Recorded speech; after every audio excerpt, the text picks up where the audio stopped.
Here in Australia, we like big dumb things. And so we've got some of the most dangerous animals on Earth in this country. How about we make them bigger?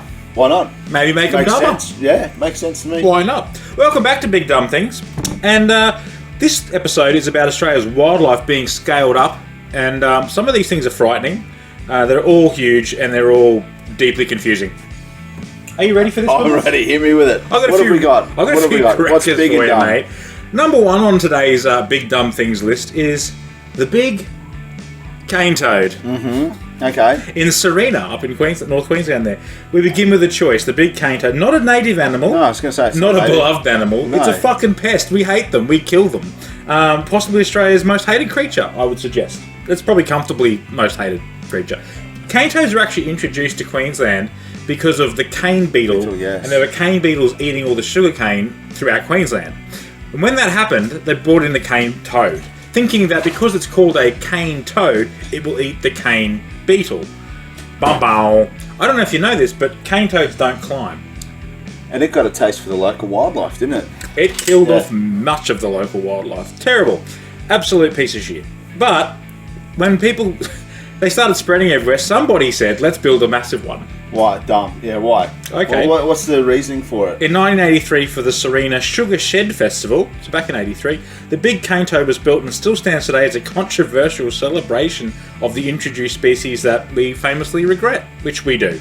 It's pure chaos energy. It could be one of those things where, it's not really honouring it. It's, okay, I understand. I don't really know why there is a giant cane toad, and it's pretty menacing, I would say. It's dumb. I'm going dumb. Dumb? How many... 5 stars. Five toads? 5 toads. 5 toads. It's pretty dumb. Yep. It's kind of offensive in a way. I mean, they came and destroyed the whole ecosystem. So, all right.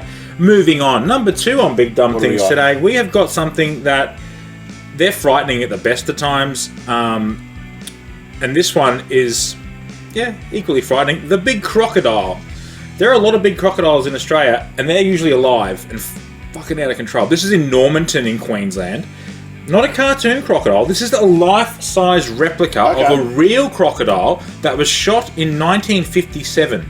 And this replica was built in 1987. So let that sink in. It's from a real one.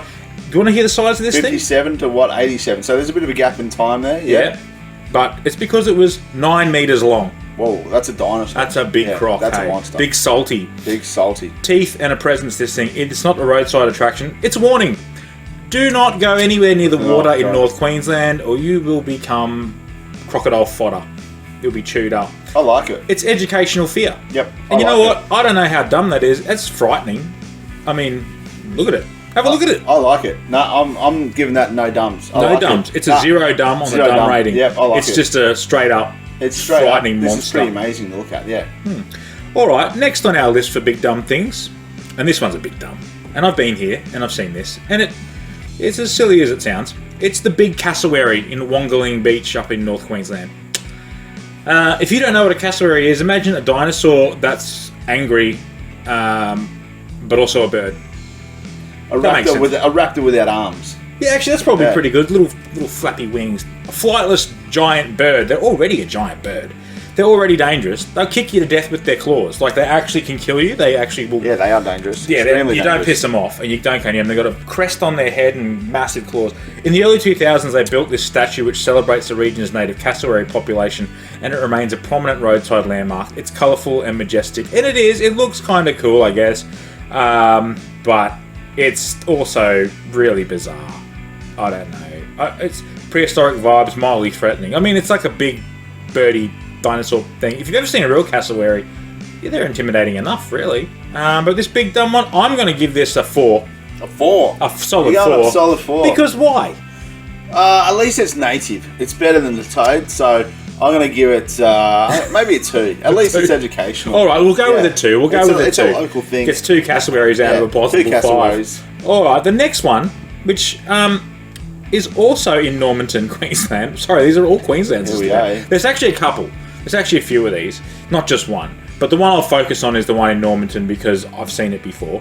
There's one up in the Daintree and one in Katherine in the Northern Territory. It's the big barramundi. Oh, okay. The big barra, right? Big silver barra. It's one of the most duplicated things because barramundi, being a native fish of Australia, is really delicious. And it's been hunted by people Aborigines used to kill. That's why it's got an Aboriginal name of barramundi. It's one of those things that they now have them just in farms. One of the most popular fish in the country, bar none, to eat as it is. But one town builds one, another town builds one, because why the fuck not, right? They built between the 80s and the 2000s, these three that I just mentioned, multiple giant barramundi statues. They still exist as competing tributes to the most iconic freshwater fish and regional fishing pride. Some are shiny, some are realistic. The one in the Daintree looks pretty realistic. The one at Normanton's, yeah, kind of not as much. And the one in Catherine, I've never been to that one, but still. More about commitment to fish than anything else. I can see why you'd make one in a way, because you're promoting the fishing industry, but yeah, why do you need a big giant fish? Why do you need Don't know. I mean, a barramundi's about this big. Yeah. Why do you need a big giant? What do you reckon? Is it dumb or is it just... look, I think it's a bit dumb, isn't it? A bit dumb? Surely you only need one big barramundi. You don't need three of them, do you? One. Stop at one. Stop at one barramundi? Yeah, that's it. I reckon the Normanton one's pretty good, because he looks dead. Alright. So we'll go with that one. What's your dumb rating? I'm going to go 3. 3? Yeah. That's pretty dumb. 3 dumb rating. Yeah. Alright, well, the most confusing sentence in Australian tourism for our last one, and this is confusing, right? It's banana the bollock. Oh, banana the bollock, okay. Yeah, from Banana in Queensland. Now, right. A bollock is a bull. Bull, yeah. It is not a banana, but he is called Banana. The town is called Banana, the statue is a bullock, and none of it's explained. It makes very little sense. This is one of those why. It's basically a tourist attraction that was erected in 1970 and then was later revamped in 2010 to a bronze version of Banana the Bullock, and it commemorates an early bullock driver after whom the town was named, which is Banana. I see, okay. Yes. Okay. It's peak Australian. Yeah. It's peak Australian. Yeah, it's bizarre. Okay. It's hard to... it's basically just a big, giant bull. But Banana the Bullock is the name. That's got a rate pretty high on the dumb meter, I suspect. What are your thoughts? I'm going the opposite. See, I like at least it means something to the town.